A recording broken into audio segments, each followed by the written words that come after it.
Confiro uma casa de amor. Bom dia a todos, os presentes encarnados, os presentes desencarnados. Bom dia a todos aqueles que nos acompanham pelas redes sociais. É sempre um prazer muito grande estar nessa casa, no Centro Espírita Altivo Panfiro, uma casa de amor, que nos recebe com muito carinho. E essa espiritualidade que se faz presente desde a hora em que nós colocamos os pés aqui, estão sempre nos harmonizando, nos trazendo a paz, a tranquilidade, que todos nós viemos buscar com certeza absoluta.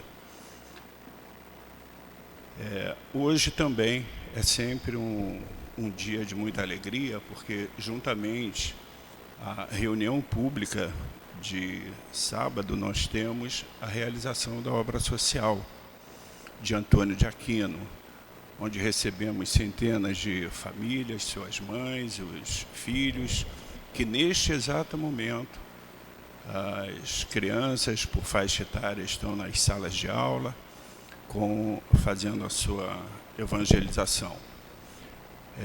Desde o início, todos foram alimentados, e ao terminar, receberão o almoço, mas muito mais do que a alimentação que vai sustentar o corpo, é o alimento que recebem e que alimenta a alma. Esse realmente é o melhor e o maior alimento que nós podemos receber. Nós temos a nossa reunião pública das 10, nós temos a reunião pública também das 17 horas. A casa, ela fica aberta 365 dias, não fecha. De segunda a segunda, nós temos atividade aqui na casa, com os estudos, com reunião pública, com o passe de cura, que acontece às quartas-feiras, nos horários de 10, 15 e 19 horas. Todos aqueles que às quartas-feiras queiram o passe de cura devem procurar chegar com 15 minutos de antecedência, procurar o dirigente da casa para que possa então encaminhá-lo para o passe de cura. Hoje, quem vai nos dar o prazer da explanação é o nosso querido amigo, irmão Paulo Nagai, que vai falar do Livro dos Espíritos, no capítulo 4, nas questões 166 a 171. E mais um motivo também de muita alegria para nós, porque hoje nós estamos comemorando o aniversário do patrono da casa, né? Nosso querido Altivo Panfiro, em que o Paulo Nagai também vai explanar a respeito. Esse espírito tão querido que nos abençoa, que nos abençoou desde a sua encarnação e continua nos abençoando já no plano espiritual, assim como todos os outros, Chico Xavier, Emmanuel, enfim. Quando formos para o momento do passe, quem vai nos fazer a sustentação é a nossa querida irmã Rosana, trabalhadora da casa, que vai falar do Evangelho segundo o Espiritismo, no seu capítulo 22, nos itens 1 a 4. Lembrando que a casa, toda casa espírita, ela necessita muito da ajuda de todos, seja por alimentos não perecíveis, seja por roupas, cobertas, porque a casa, além da obra social, com essas crianças, com essas famílias, ela, ao receber de todos aqueles que podem ajudar, repassa para todas as famílias menos favorecidas, né?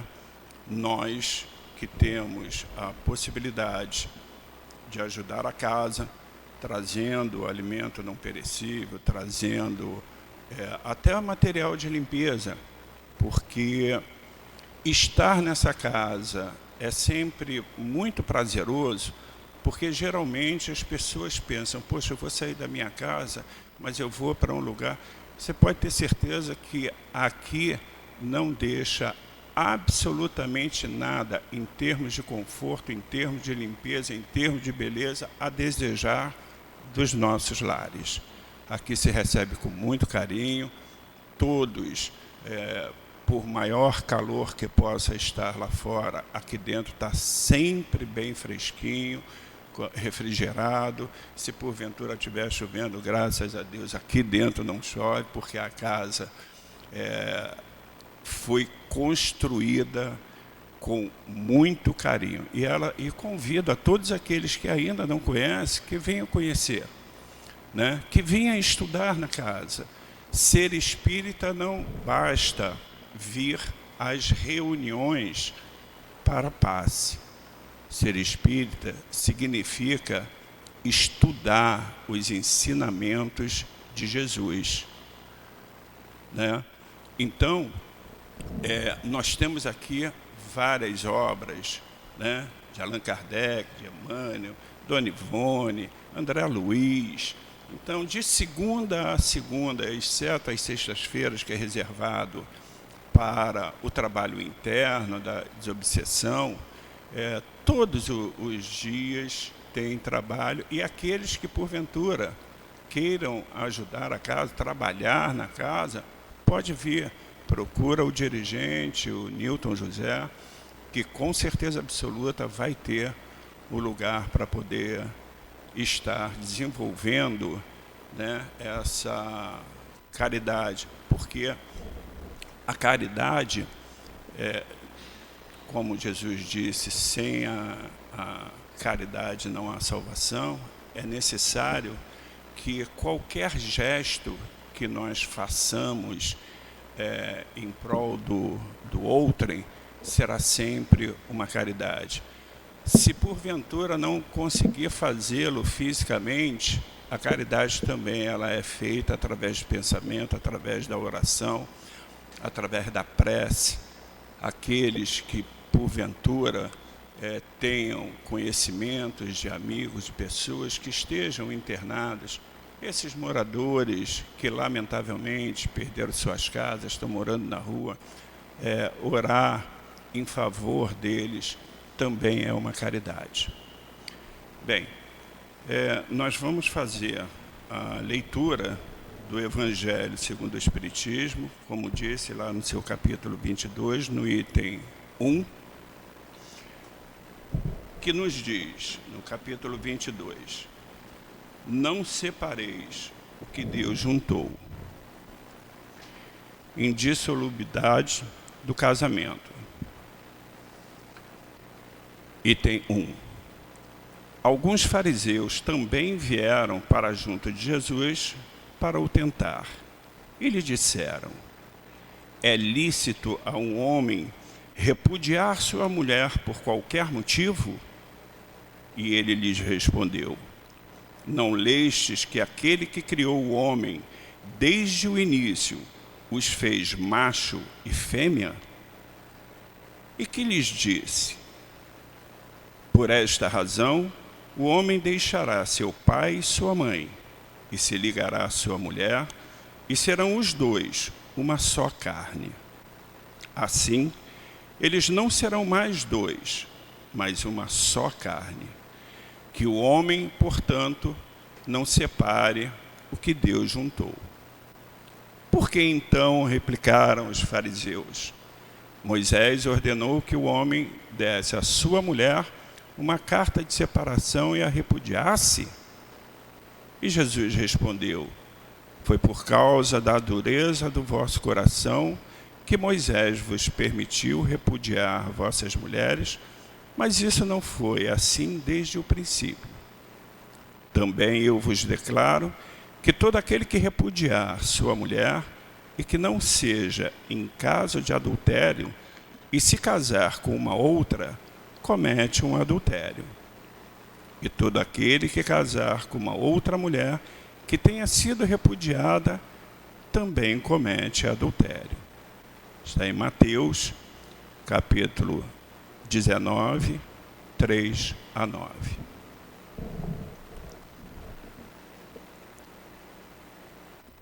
Pai querido, Criador, que nos deu a vida, a oportunidade de aqui estarmos nessa reencarnação para buscarmos uma melhora do nosso comportamento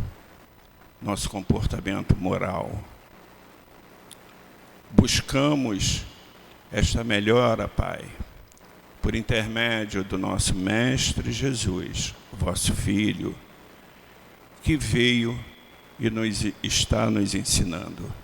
Por intermédio da doutrina espírita, estamos tendo a oportunidade de aprendermos, de entendermos e aceitarmos que Ele é o caminho, a verdade e a vida.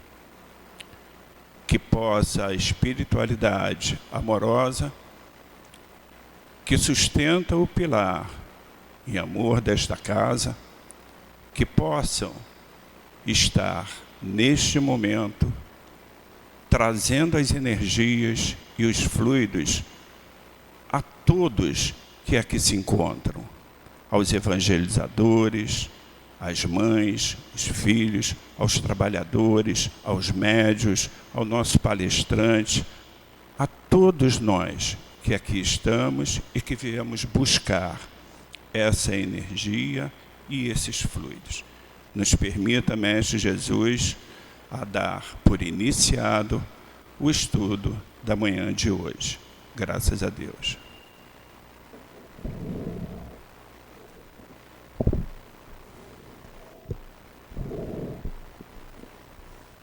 Do Livro dos Espíritos, no capítulo 4, que será o motivo da nossa palestra de hoje, pluralidade das existências.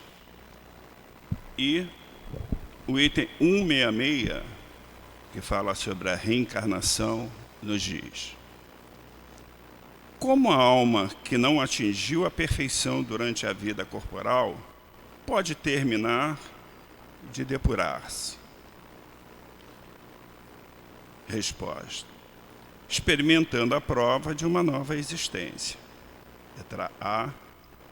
Como a alma realiza essa nova existência? Será por sua transformação como espírito? E a resposta: a alma, depurando-se, experimenta certamente uma transformação, mas para isso é-lhe necessária a prova da vida corporal. Eu vou passar a palavra para o nosso querido Paulo Nagais, são 10h03, para que ele possa ter bastante tempo para falar do nosso estudo e também a homenagear o nosso patrono. Que Deus lhe abençoe.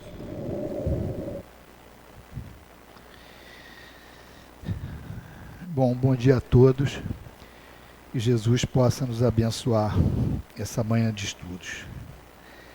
Bom, o assunto de hoje é reencarnação.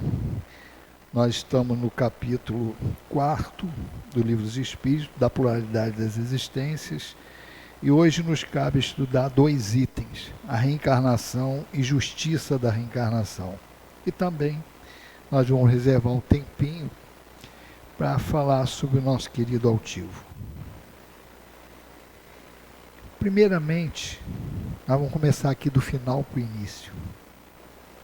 Em que se funda o dogma da reencarnação? Se a pergunta aqui, o sentido de dogma, não é o mesmo sentido que se dá na Igreja Católica, que a gente aprendeu lá. Que dogma, que é comum às 2 definições, é algum conceito sem o qual você, se não aceitar aquele, não adianta os demais. É a base. Só que nós aprendemos dentro do catolicismo que aquilo, quando você questionava sobre isso, é porque é e era inquestionável. Então, uma coisa é ser imprescindível para que todos os outros conceitos se firmem. E outra coisa é você não poder questionar. Na doutrina espírita, o dogma aqui tem esse sentido. Se você não acreditar na reencarnação, você não é espírita. Só isso. E aqui, a pergunta, que é a 171, é a última do nosso estudo, e está debaixo do item Justiça da Reencarnação. A pergunta é, tudo bem, por que eu tenho que acreditar nisso? O que se funda isso aí? E os espíritos responderam para Kardec, primeiro, na justiça de Deus e na revelação. Na justiça de Deus é o início do raciocínio para aceitação. A lógica, porque olha só, se não tiver isso aqui, não tem justiça na lei de Deus. E na revelação, é por quê? Porque ela veio da maneira que veio, foi informada pelos próprios espíritos, em todas as épocas, não só na época da codificação, mas na época da codificação veio algo muito direcionado e chamado até de terceira revelação, justamente para completar o ciclo didático que Jesus se comprometeu, como governador do planeta, em trazer para os habitantes da Terra. Então já tinha vindo Moisés, o próprio Jesus, firmando o conceito de Deus Pai, Moisés tinha firmado o conceito do Deus único, e a doutrina espírita veio trazer o conhecimento através de uma revelação que veio por conta de uma invasão programada de espíritos direcionados por Jesus, um espírito perfeito, para trazer informações não só sobre Deus, não só sobre como funciona a lei para nós, como também a lei para todo o universo. É esse o conceito desse conjunto de informações que foram trazidas e ainda são trazidas por espíritos. Aí se fala assim, bom, a revelação se deu pela comunicação mediúnica. Qual a credibilidade que se tem de uma comunicação mediúnica? A própria doutrina espírita, quando foi codificado, traz um manual chamado Livro dos Médiuns, que nos ensina como lidar com a mediunidade. Então, o que o pessoal que está fora do espiritismo contesta é por falta de conhecimento, que a própria doutrina já, quando trouxe a mediunidade, trouxe também um manual para que a gente lide com ela. Porém, na revelação é algo diferente. Não é qualquer comunicação mediúnica. Nós estamos falando de um planejamento que foi feito, assim como Jesus e seus apóstolos, para desenvolver para desenvolver a ideia do Deus Pai, para desenvolver o cristianismo em si, os conceitos básicos, também ao encarnar aqueles espíritos todos para executar tarefas mediúnicas, para fazer qualquer papel dentro daquela revelação, todos eles tinham sido preparados para trazer isso. Então, tem que se enxergar isso, essa solidez da revelação espírita. Não foi qualquer médium, não foi qualquer espírito. Os espíritos que assinam a codificação, e está lá no Evangelho, são espíritos de alto gabarito. Então, os erros e, vamos dizer assim, as confusões que podem suscitar uma comunicação mediúnica hoje, estava quase levado a zero. A gente não diz zero porque pode ter tido um escorregãozinho ali ou aqui, mas mesmo assim os espíritos, com todo o seu esforço, tentaram corrigir como um caso que está aí narrado para a gente, no próprio Kardec, dizendo que uma noite o espírito lá ficou perturbando ele, com sinais, até que ele fosse ver lá e o espírito sinalizou uma página para ele revisar, não sinalizou o erro, mas sinalizou uma página para ele revisar que tinha um probleminha ali.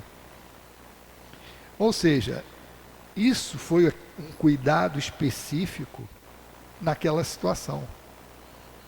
Então, aquela revelação, aquele momento, foi um momento único. E nós temos que observar assim.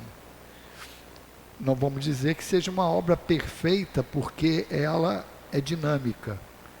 Então, uma diferença que a gente tem que sempre ter, quando observar isso, quando for olhar para a revelação, quando for estudar alguma coisa que é uma revelação espiritual, que às vezes foge à nossa compreensão, a gente entender que aquilo ali foi um movimento bem organizado e quase com risco zero, por causa do objetivo final dessa revelação, que era dar uma base para nós, para que nós não dependêssemos mais de ninguém no sentido assim hierárquico, para ser intermediário entre nós e a lei de Deus. Então, a revelação, para ela ter credibilidade, ela tem que ser entendida. Então, por isso é importante observar esse aspecto dessas comunicações que foram feitas, direcionadas pelo próprio Jesus. Isso também é importante entender. Bom, e na justiça é o que a gente vai ver. A reencarnação, ela iguala todo mundo, é o grande diferencial que a doutrina espírita traz em termos de informação religiosa. Nós estamos falando religiosa, porque é exatamente isso. A comunicação, essa revelação espírita, ela tem um caráter científico, filosófico e religioso, ou seja, abrange tudo que a gente quiser da vida, e não tem separação disso. Não se pode separar, dizer que a doutrina espírita é só religião, ou é só ciência, ou é só filosofia. Não tem como. Os espíritos já falaram isso para nós, uma época lá no Leon Denis, através do próprio altivo, da mediunidade do altivo, que ele fala assim, não tem. E realmente, porque são complementos. Como trata da lei do universo, tem que ter isso tudo. Agora, o significado da palavra religião aí, é que hoje ela está totalmente deturpada pelo comportamento que nós mesmos tivemos no passado milenar aí, traduzindo o cristianismo. Então, nós mesmos, nós demos a essa palavra uma falta de credibilidade pelo nosso comportamento.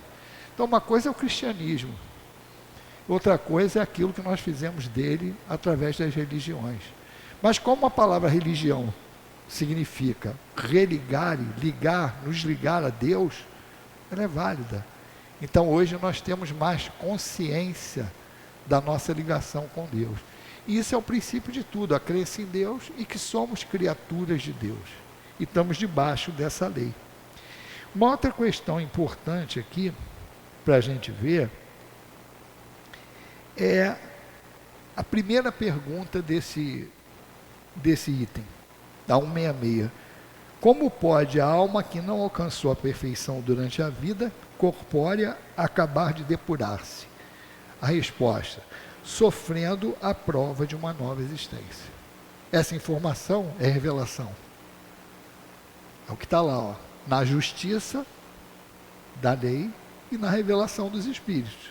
Essa foi a revelação. Só através de provas de uma existência. Se pergunta a Kardec vai no detalhe. Como realiza essa nova existência? Será pela transformação pelo espírito, como espírito?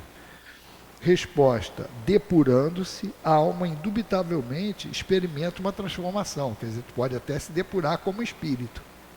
Ou seja, morreu, está no plano espiritual, vai se melhorando. Mas, para isso, necessária lhe é a prova da existência. Então não adianta só eu ir para o plano espiritual, me preparar, estudar, me transformar. tem que cair na raia e brigar de novo com o homem velho, que somos nós. Para demonstrar que realmente eu aprendi tudo aquilo que eu me preparei para fazer, que eu aprendi. Então, a justificativa que os espíritos nos dão é essa. O objetivo da encarnação é esse. É o espírito, através de diversas vidas, e está aqui na 167, qual o fim objetivado com a reencarnação? Resposta: expiação, melhoramento progressivo da humanidade. Sem isso, onde a justiça? O aspecto da justiça aqui, ela é explicada através do próprio processo da reencarnação. Não só do processo da reencarnação, mas o processo de evolução do homem, da humanidade, pela lógica da doutrina espírita. Não se produz nenhuma informação religiosa, tirando o espiritismo, que justifique as diferenças sociais, as diferenças até de porque um nasceu inteligente e o outro não, porque eu nasci saudável e o outro nasceu doente, porque que eu nasci, aí vai vendo os detalhes, nasci pobre, outro rico, que está dentro das condições sociais, porque que eu tenho poder, porque que eu não tenho, porque que eu tenho facilidade de alcançar as coisas que eu alcanço, porque que o outro tem dificuldade. Ou seja, se fosse uma vida só e fosse uma escolha, primeiro, essa diferença inicial não caracterizaria justiça se julgamento final fosse por conta dessa única existência. Porque as condições não seriam a mesma. E uma condição normal da lei é condições iguais. Isso é até científico. Você só comprova dentro do laboratório alguma coisa se ela for feita nas mesmas condições e tiver o mesmo resultado. Tu tem que ter, se você partir de condições diferentes aqui, você invalida o resultado. Então, em qualquer coisa, em qualquer aspecto que a gente for avaliar isso, tem que ter uma igualdade.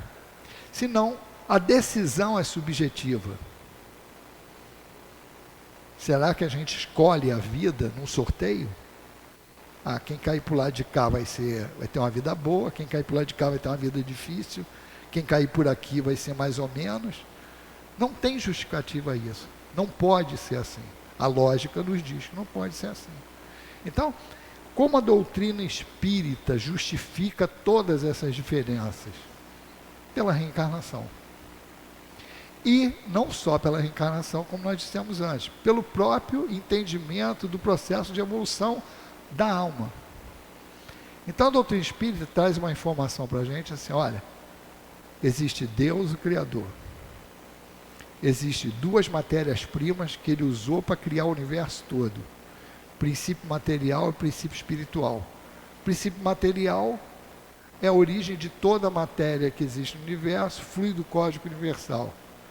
Uma partícula simples da qual deriva toda a matéria existente no universo. Princípio inteligente, que individualizado vai se tornar espírito um dia, que é o princípio inteligente do universo.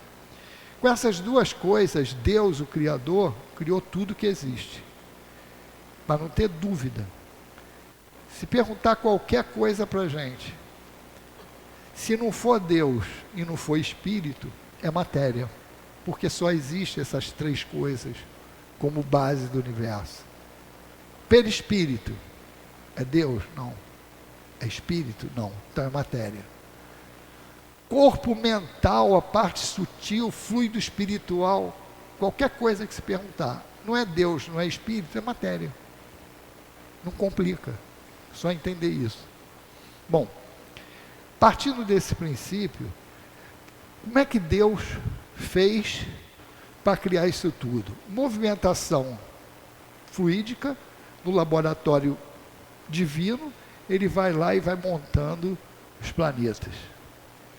Vida nesse planeta, princípio inteligente colocado ali em potencial, com várias modificações fluídicas da matéria para gerar vida.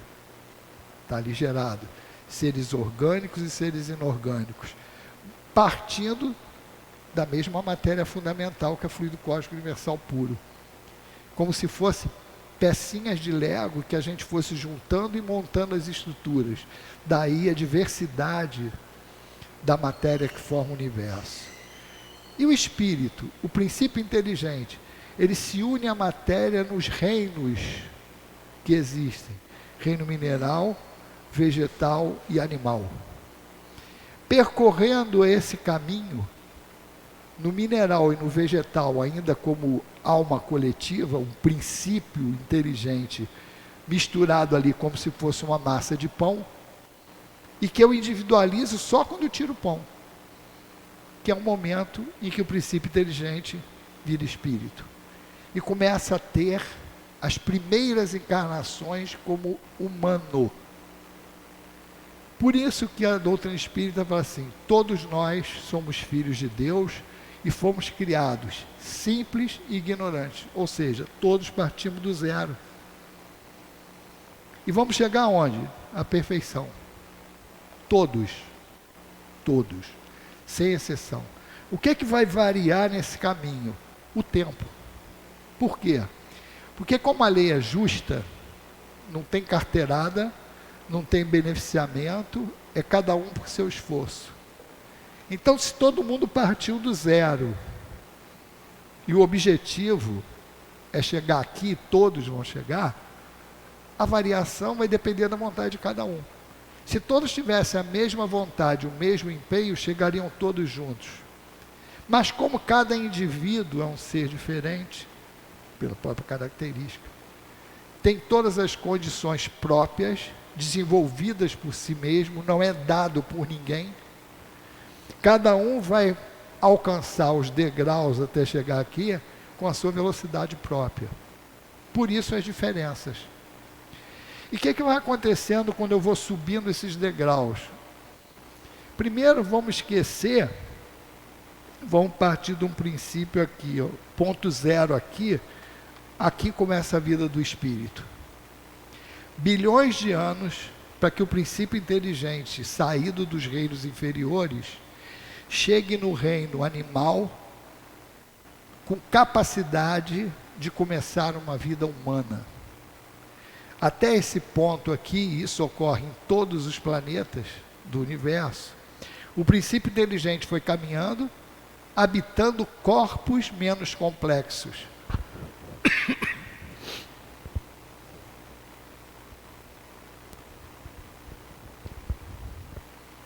Partindo do reino mineral e paulatinamente adquirindo propriedades que é um processo paralelo em que o princípio inteligente caminha de um lado e a matéria caminha do outro. A matéria para quê? Para montar um modo de expressão desse princípio inteligente. Então, se olharmos a lei de evolução pelo aspecto físico, nós vamos ver que Darwin mapeou tudo direitinho lá. Formas que foram se transformando, corpos que foram se transformando para atender a necessidade do espírito. Então, uma coisa é a fábrica do mecanismo, do instrumento que o espírito vai tomar, que é o corpo. E outra coisa é a evolução da alma, do princípio inteligente, até se individualizar como espírito. Por que a gente bota aqui o termo, aqui começa o reino humano? Porque é aqui que começa a nossa responsabilidade, que é proporcional ao conhecimento que a gente tem. Um espírito que tem a sua primeira encarnação aqui no reino humano, ele ainda não tem responsabilidade moral nenhuma. Por quê? Porque é recém-saído do reino animal, não tem pensamento contínuo ainda, passou a ter pensamento contínuo agora, não tem conhecimento da lei e por isso não tem responsabilidade moral. Antes disso, qualquer animal aqui não tem responsabilidade moral. O nosso cachorrinho, que a gente fala, mordeu, ele vai morder sem eu ter feito nada para ele e não vai pagar por aquilo, porque ele não sabe o que está fazendo. Ainda não tem isso. E o homem também. Então o homem, quando parte daqui, o espírito, os degrauzinhos que ele tem que subir, aí que acontece? Às vezes, para subir um degrau, ele derruba 2, 3. Vai arrumando compromisso. Vai arrumando... É uma contabilidade divina, onde eu tenho débito e crédito. Débito e crédito. Como Jesus disse, nós temos que pagar até o último ceitil. Não tem dívida acumulada que não pode ser paga. Não tem carteirada para tirar a dívida. Pode ter atenuante e tem. E isso faz parte da justiça. Os créditos vão anulando alguns débitos. Anulando não. Diminuindo a intensidade de alguns débitos. E nessa contabilidade divina, cada um é dono de si. Não tem vítima. Não tem vítima. Todos somos responsáveis pelas lambanças que nós fizemos. E vamos, um dia, em qualquer parte dessa que eu tiver, zerar aquela conta ou ir diminuindo aquele débito.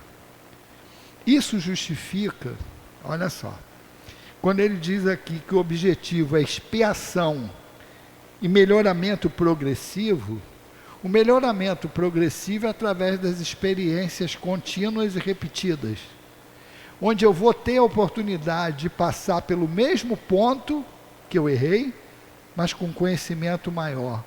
É a espiral que Leon Denis fala para a gente. Eu vou estar subindo os degraus, mas de vez em quando eu vou passar por aquele ponto que já me derrubou.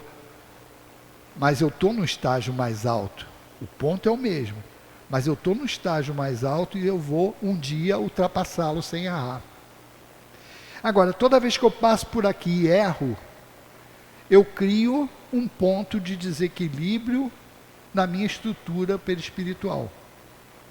E aí o que vai acontecer? Em uma outra oportunidade, quando eu estiver preparado para isso, eu vou vir numa condição que pode ser social, pode ser física, pode ser em qualquer situação da vida. Eu vou ter que passar por situações onde eu vou ter que comprovar que me redimi. Isso é expiação. Isso não é covardia da lei. Muito pelo contrário, a lei é misericordiosa, porque ela só permite, ela espera, e só permite que eu passe por essa situação, quando eu disser assim, pode mandar que eu estou preparado.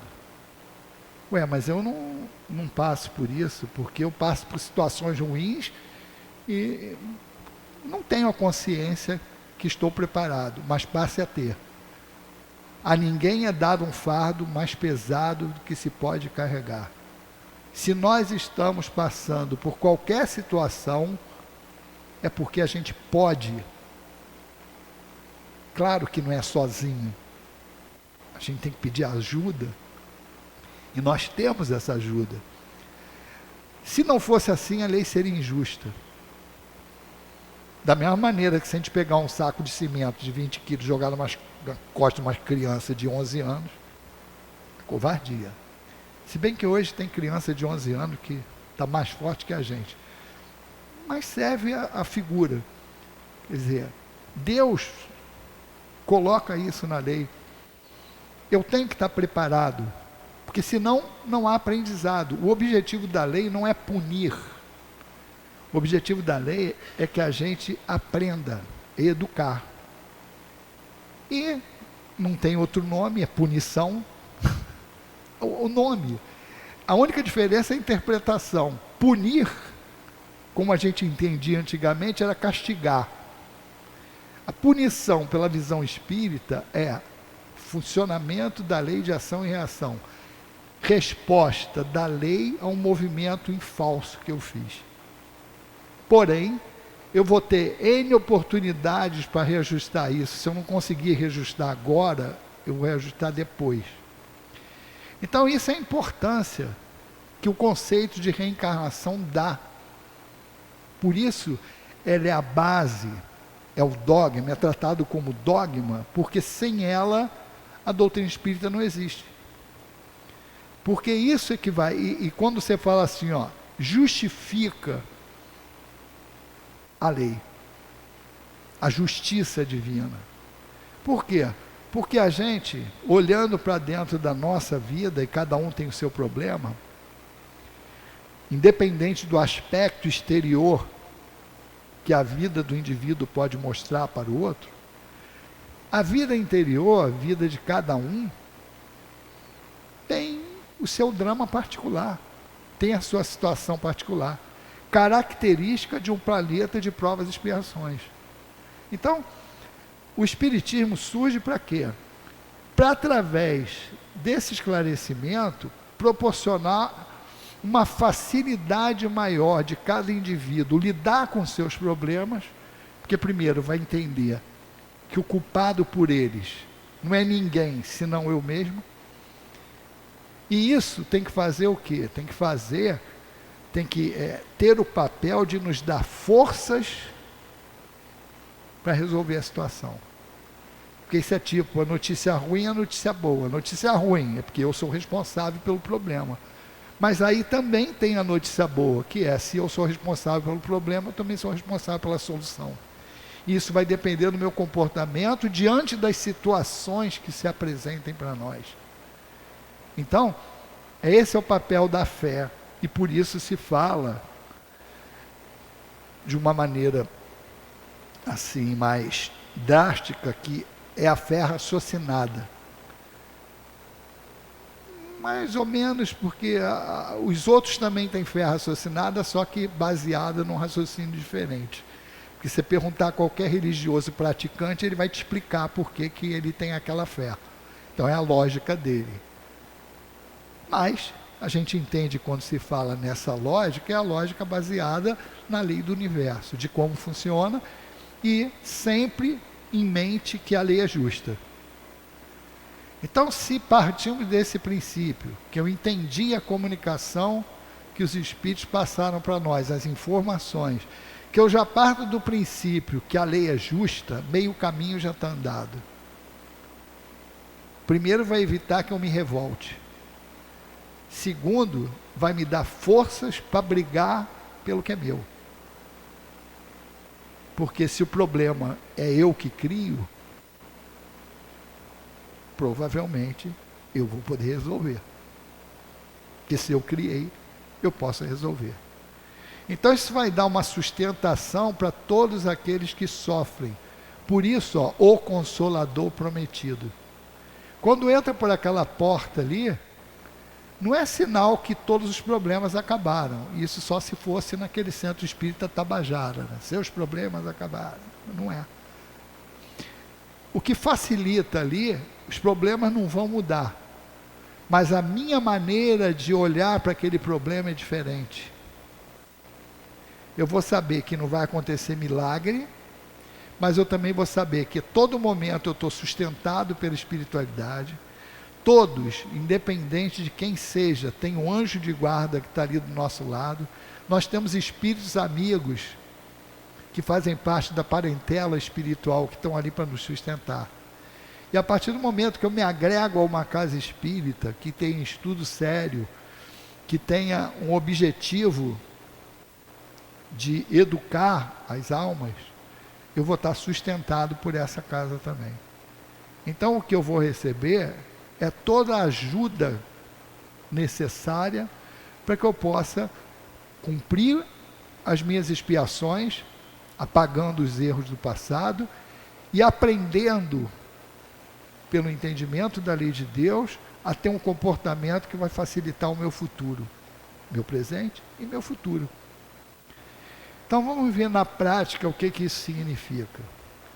Se eu entendo isso, eu não vou ficar discutindo por causa das diferenças sociais, ou olhar o outro como se ele fosse um diferente de mim. Não, somos todos iguais perante a Deus, somos filhos de Deus, e a diferença que tem aqui é momentânea. É como se todos nós espíritos fôssemos atores, e que De encarnação em encarnação, vamos representar um papel, que é a minha personalidade naquela encarnação. E a gente vai mudando de papéis. Exatamente para quê? Para ter o aprendizado em todas as situações. Para que eu possa evoluir, para que eu possa crescer.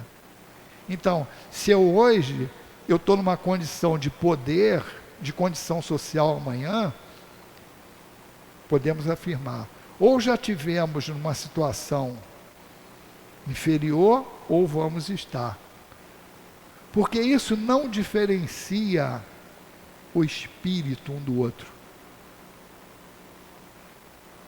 Somos iguais.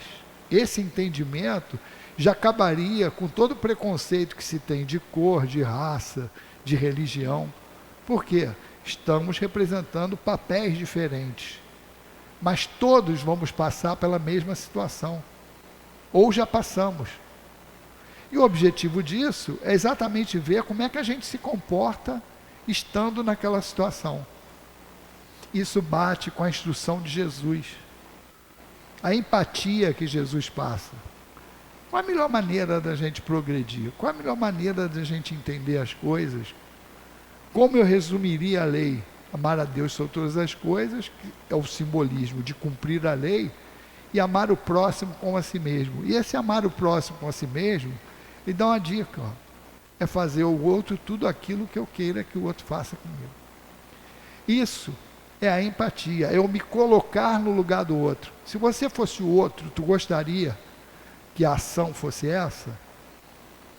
Então essa troca, se eu consigo fazer esse movimento de empatia, antes de agir com o outro, eu me colocar no lugar dele, eu vou progredir, vou andar esses degraus de maneira mais fácil. Se eu não conseguir, a reencarnação vai fazer isso. Porque vai me botar um dia representando aquele papel para eu ver como eu me viro. E aí vai chegar um dia que todos vão entender isso e vão se comportar de uma maneira melhor. Nós, né, todos, uns com os outros. Por quê? Porque entendemos a experiência do outro. Entendemos como o outro se sente naquela situação. Então vamos corrigindo os rumos. E é isso que a reencarnação faz, nos dando a cada nova existência uma oportunidade. Bom, então já vimos que aqui tem um objetivo a se atingir, que eu atinja esse objetivo reencarnando diversas vezes. E aí algumas perguntas. Quantas vezes eu vou precisar reencarnar para chegar à perfeição? Não tem número limitado. Cada um vai levar o tempo necessário para aprender isso tudo. Cada um ao seu tempo. Então, mesmo assim, a gente pode observar aí a posição individual. As diferenças que a gente encontra nesse momento, vamos fazer um corte aqui, eu vou ter pessoas em diferentes degraus de evolução e de entendimento. Por quê? Não porque alguém teve privilégios, mas sim pela velocidade de cada um, que cada um imprimiu, pela capacidade de aprendizado de cada um. E ninguém vai poder falar, eu tive menos chances do que o outro. Não. Todos vão ter as mesmas situações. Então isso é aquela comprovação da justiça e nos ajuda a entender o nosso dia a dia, nas nossas dificuldades. E a gente tentar ir superando aquilo ali. Bom, o tempo aqui é variável, mas mesmo aqueles que forem mais vagarosamente, vão ser no seu tempo. Então o número de encarnações é quantas forem necessárias para eu atingir esse objetivo. E depois que eu atingir esse objetivo, o que o espírito vai virar, ou vai ser, o que fica sendo o espírito depois da última encarnação? Um puro espírito. Um espírito puro como Jesus. Vai ficar em algum lugar do universo sem fazer nada? Não. Vai trabalhar ajudando Deus na cocriação em plano maior, cocriando planetas como Jesus fez com a Terra. Então, esse caminho não tem limite. Não tem limite. Aquele negócio de morreu, descansou, meu Deus do céu, esquece. Esquece. Às vezes quando eu escuto isso, estou no rádio escutando, fulano morreu, que descanse em paz. Eu falei, pobre, não sabe de nada, coitado. Vai descansar nada. A gente vai continuar trabalhando porque o objetivo é a perfeição. Por isso que qualquer movimento que nós estejamos fazendo na sociedade, cujo objetivo final é não trabalhar, está em sentido contrário da lei de Deus. E a gente foi acostumado com isso. A gente começa a nossa jornada de trabalho já pensando em se aposentar. Mas para se aposentar tem que trabalhar. A gente pode estudar as leis morais no livro dos Espíritos. Tem lei do trabalho, tem lei do repouso dentro da lei do trabalho. Mas repouso é a etapa posterior ao trabalho. Sem trabalho, não há repouso. Por quê? Porque o repouso já é a falta de trabalho, nesse sentido. Então, a gente tem que mudar a nossa cabeça e olhar a nossa vida, aquele roteiro para hoje, é o que tem. Eu encarnei para cumprir determinados objetivos, então eu tenho que procurar entender o que eu programei. Então, pedir aos Espíritos para que eu tome as decisões corretas.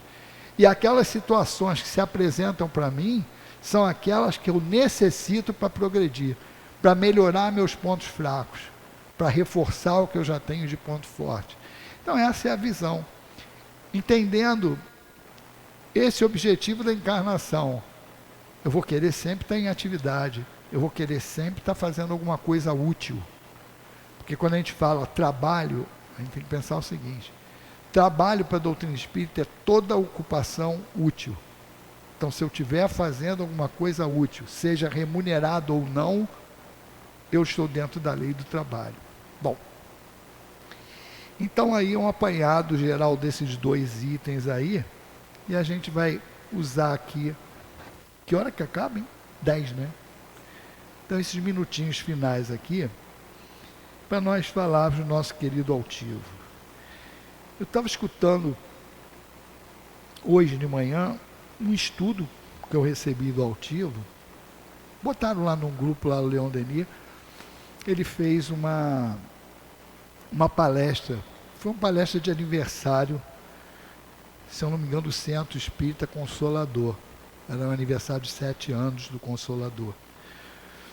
E ele, e isso é que é legal, é interessante.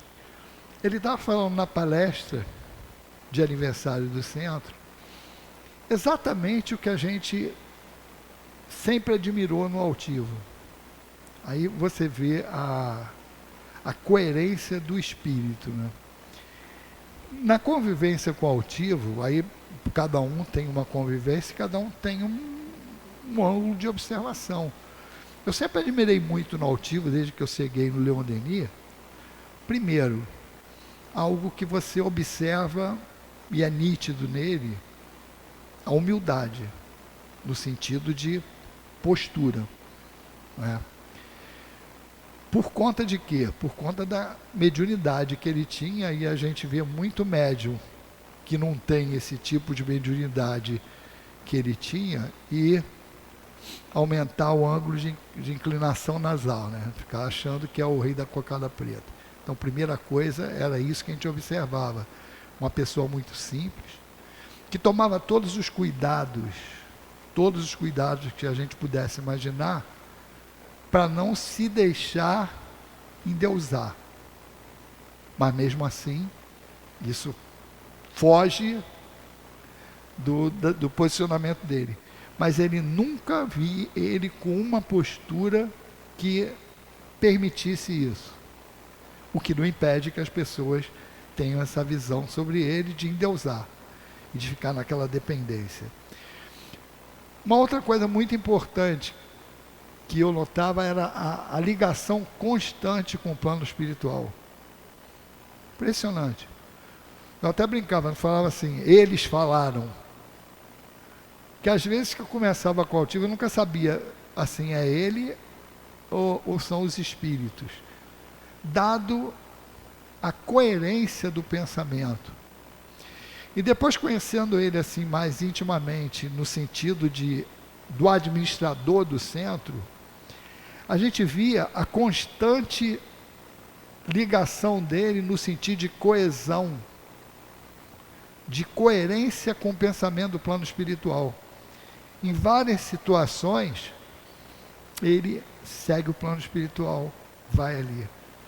E ele estava falando exatamente nessa palestra de aniversário, no sentido que aquele centro estava começando, estava com 7 anos, mas qual é o papel da casa espírita e qual seria o caminho da casa espírita para se constituir num ponto de luz, né? Mais ou menos isso.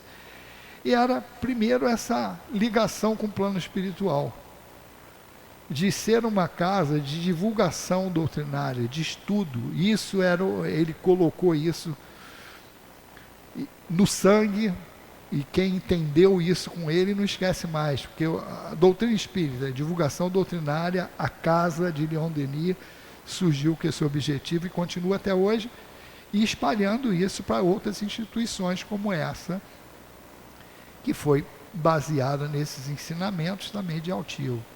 Então essa coerência no segmento das orientações espirituais, e que ele dava como um ponto também básico de desenvolvimento das casas, era essa ligação com o plano espiritual, e o outro era, até seguindo, né, a palavra dos espíritos para nós, espíritas, instruí-vos, e depois amai-vos e instruí-vos. E ele falou também da coerência das pessoas que compõem a casa, no sentido de respeitar um ao outro, de ter uma visão baseada na doutrina espírita, porque ele falou assim, os pensamentos diferentes, eles podem ocorrer, mas não pode ter pensamento pessoal no sentido de interpretação, por isso a importância do estudo, a lei. E onde está a lei para a gente?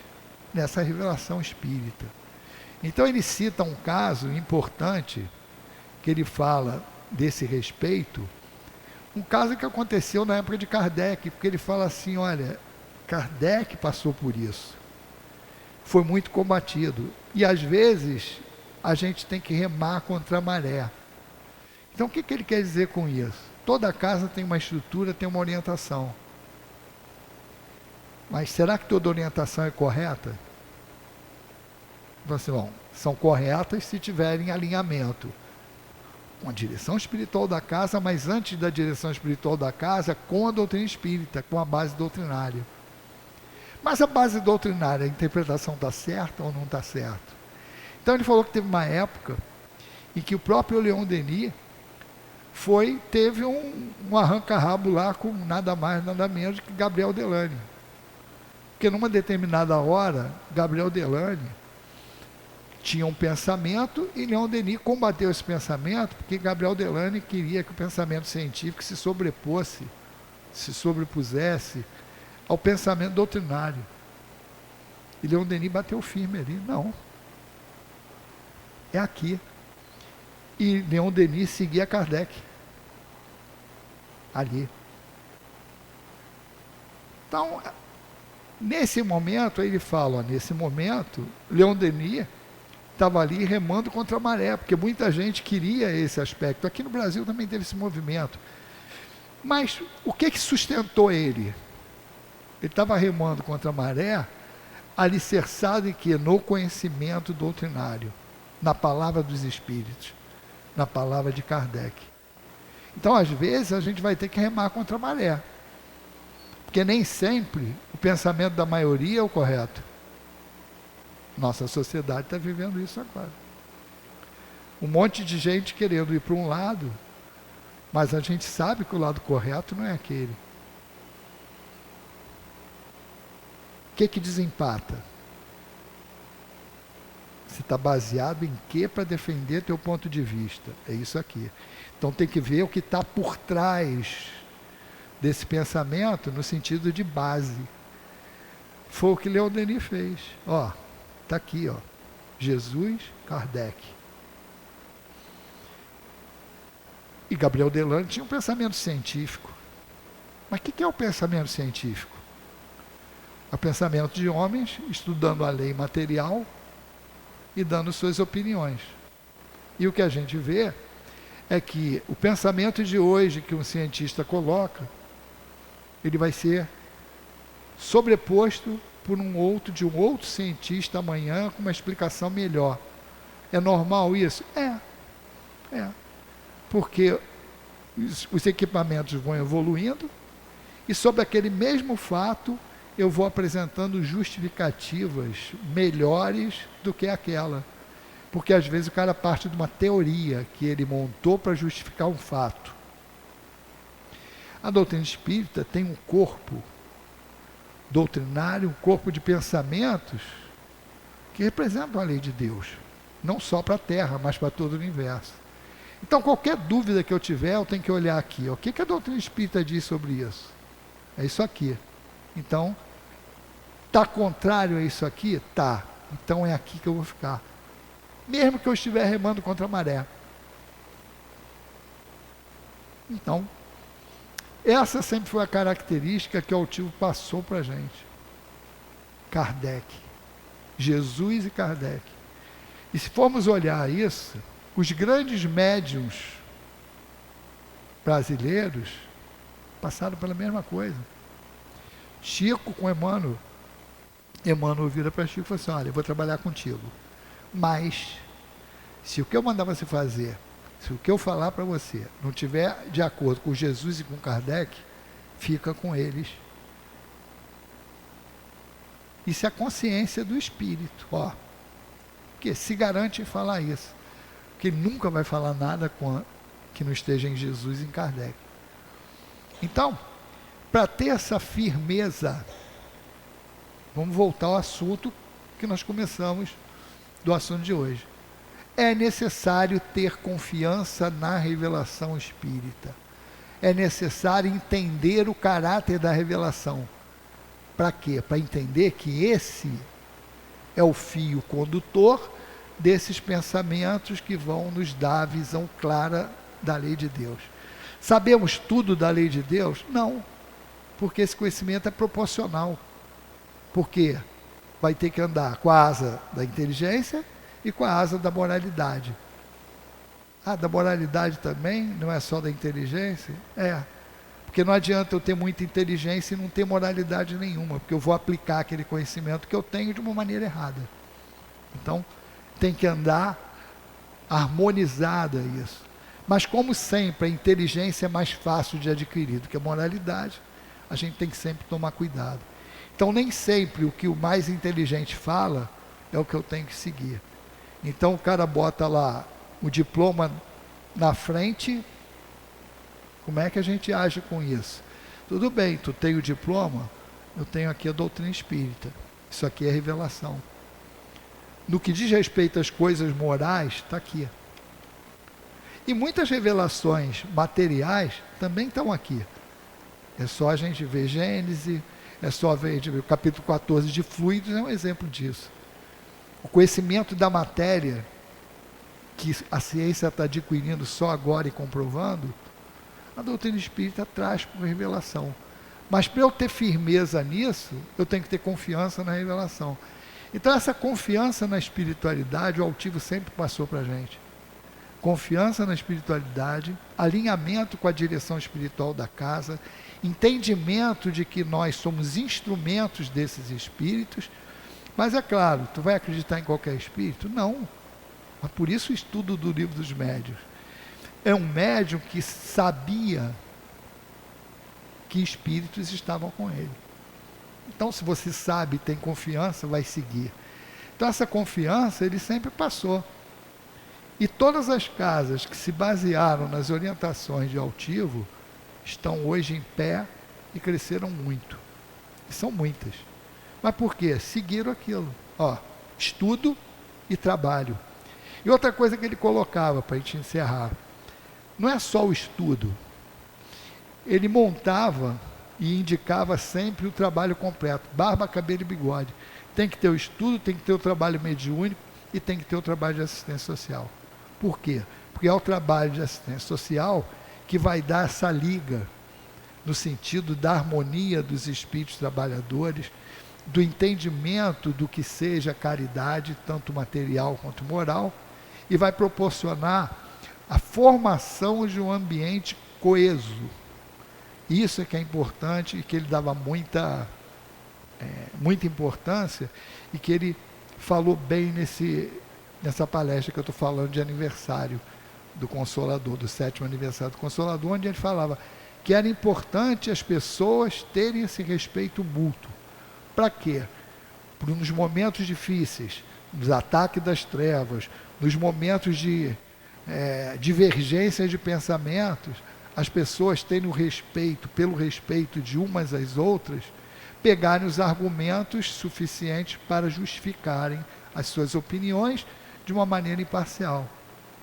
E reconhecer quando aquele pensamento meu é sobreposto por um pensamento doutrinário ou uma indicação do plano espiritual.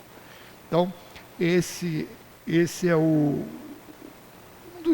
alguns aspectos do legado que o Altivo deixou para a gente. Ele estaria completando ontem, dia 22, era ontem, 22. Oi? Hoje é 22? Bom, eu não lembro se é 22 ou 23, mas ele estaria fazendo, acho que 87, 86 anos, mais ou menos.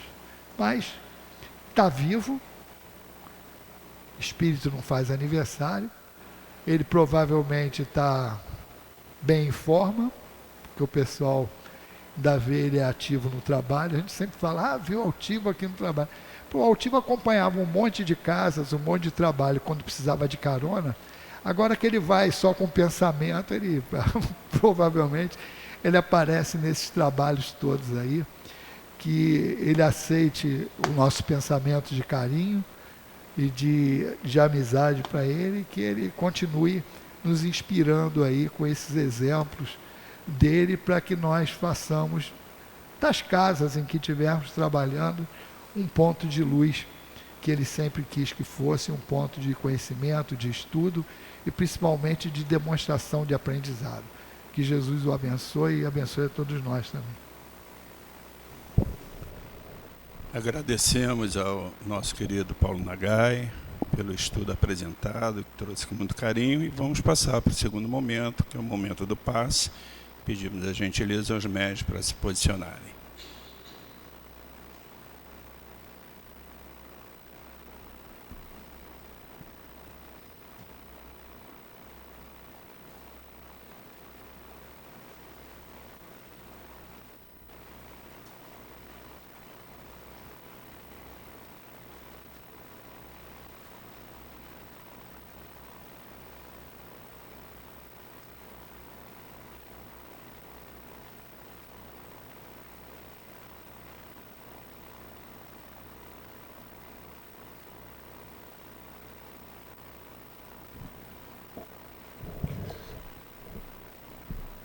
Pedimos ao nosso dirigente espiritual, Antônio Altivo Panfiro,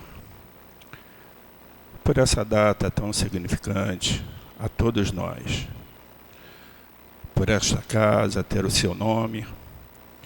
Pedimos a Ti, Altivo, que se faça presente, que possa os médios, pela sua vontade, pela vontade do nosso Mestre Jesus, juntamente com todos os guias espirituais que formam o pilar de sustentação e amor desta casa, pedimos que oriente, que transmita pela mão dos médios os fluidos e as energias que todos vieram buscar.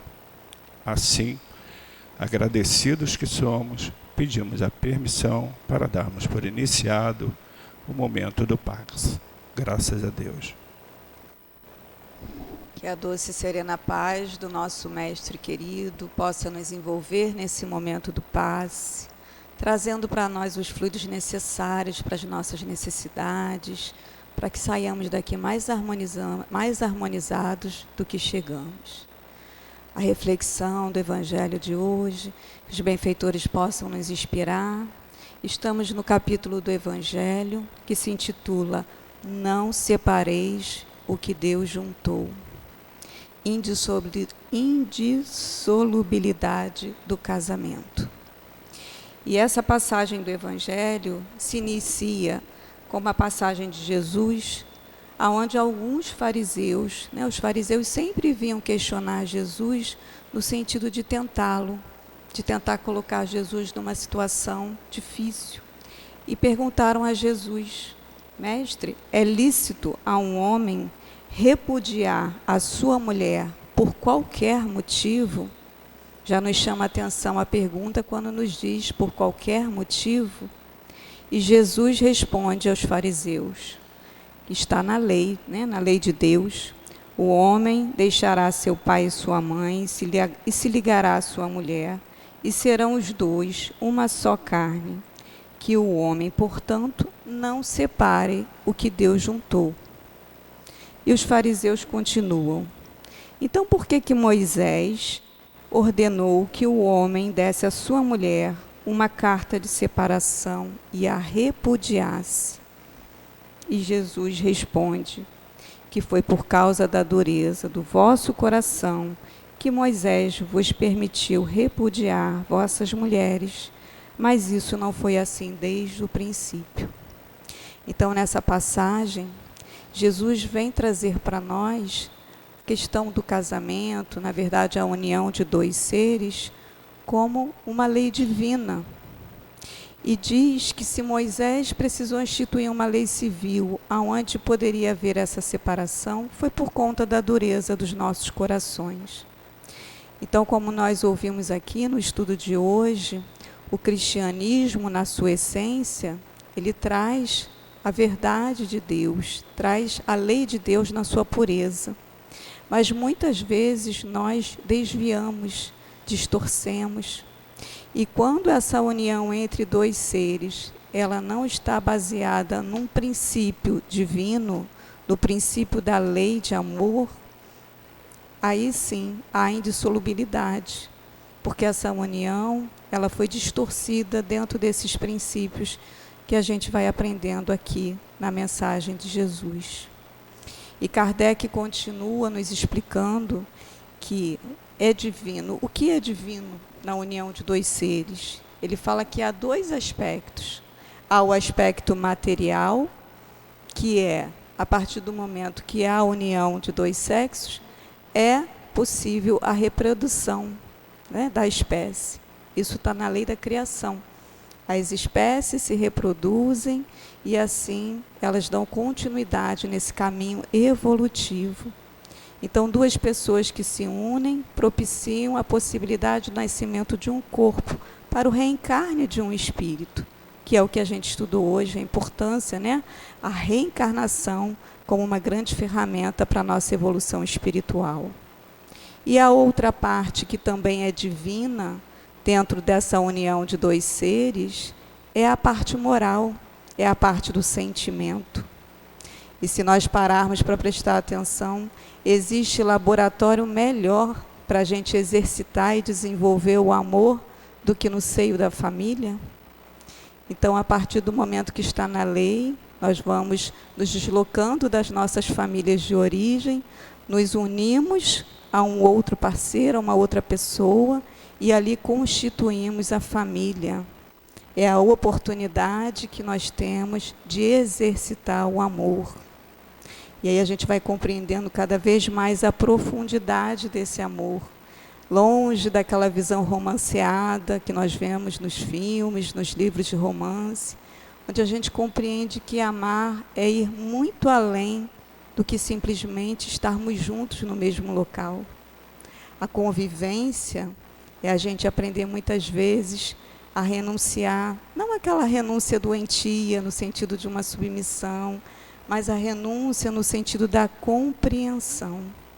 quando a gente vai compreendendo a dificuldade do outro e o outro também podendo compreender as nossas dificuldades, nesse exercício de convivência vamos amadurecendo, vamos nos melhorando e vamos assim também dando oportunidades a esses espíritos que vão reencarnando no seio familiar ou que vão chegando para a nossa família de outras formas, os filhos do coração, aqueles que muitas vezes chegam através de um familiar, de um parente, mas que sentimos como fazendo parte da nossa família também. E ali nós estamos exercitando o amor.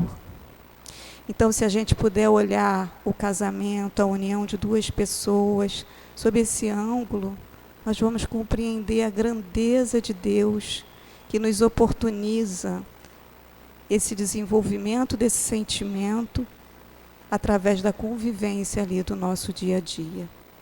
Então, que essas palavras possam permanecer no nosso coração, na nossa mente, e que Jesus possa continuar abençoando os nossos esforços. Graças a Deus. E assim, chegando próximo ao final da nossa reunião pública, agradecemos a Ti, Pai, a oportunidade da vida, que nos deu, junto à inteligência e o livre-arbítrio. A inteligência para que possamos progredir moralmente, para evoluir espiritualmente. O livre-arbítrio para decidirmos entre seguir o bem e seguir o mal. Mestre Jesus, por intermédio dos seus ensinamentos, nos mostrou o melhor caminho, porque, como já disse, Ele é o caminho, a verdade e a vida. Ele sofreu, mas Ele nos ensinou o que é a verdadeira caridade, o amor ao próximo. Que nós possamos, por intermédio da nossa doutrina espírita, toda vez que aqui viermos, todas as vezes que estudarmos sobre as obras, entendermos que não há possibilidade de plantarmos o mal e colhermos o bem. Devemos sim termos o discernimento para plantarmos o bem e colhermos o bem. Isso foi o que Jesus nos ensinou. Isso é o que devemos esperar para as nossas vidas e a nossa evolução espiritual. E assim, Mestre Jesus, lhe pedimos, chegando a este final, que possa nos levar de volta aos nossos lares, que possamos ser acompanhados pelos nossos guias espirituais e que lá chegando possamos nos sentir harmonizados como aqui estamos, protegidos, e que possamos também dar continuidade a esse aprendizado que Tu, Mestre Jesus, nos ensinou, que nos ensina. Que o altivo Panfiro, que esteve entre nós, porquanto encarnados, mas jamais deixou de estar, porquanto no plano espiritual, estando aqui presente, em Seu nome, em nome do nosso amor por Ti, altivo, em nome do nosso amor pelo nosso Mestre Jesus, mas, sobretudo, em nome do amor ao Pai, pedimos a permissão para darmos por encerrado a nossa reunião pública da manhã de hoje. Graças a Deus.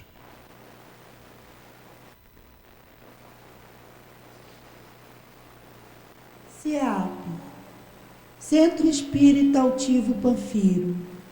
Uma casa de amor.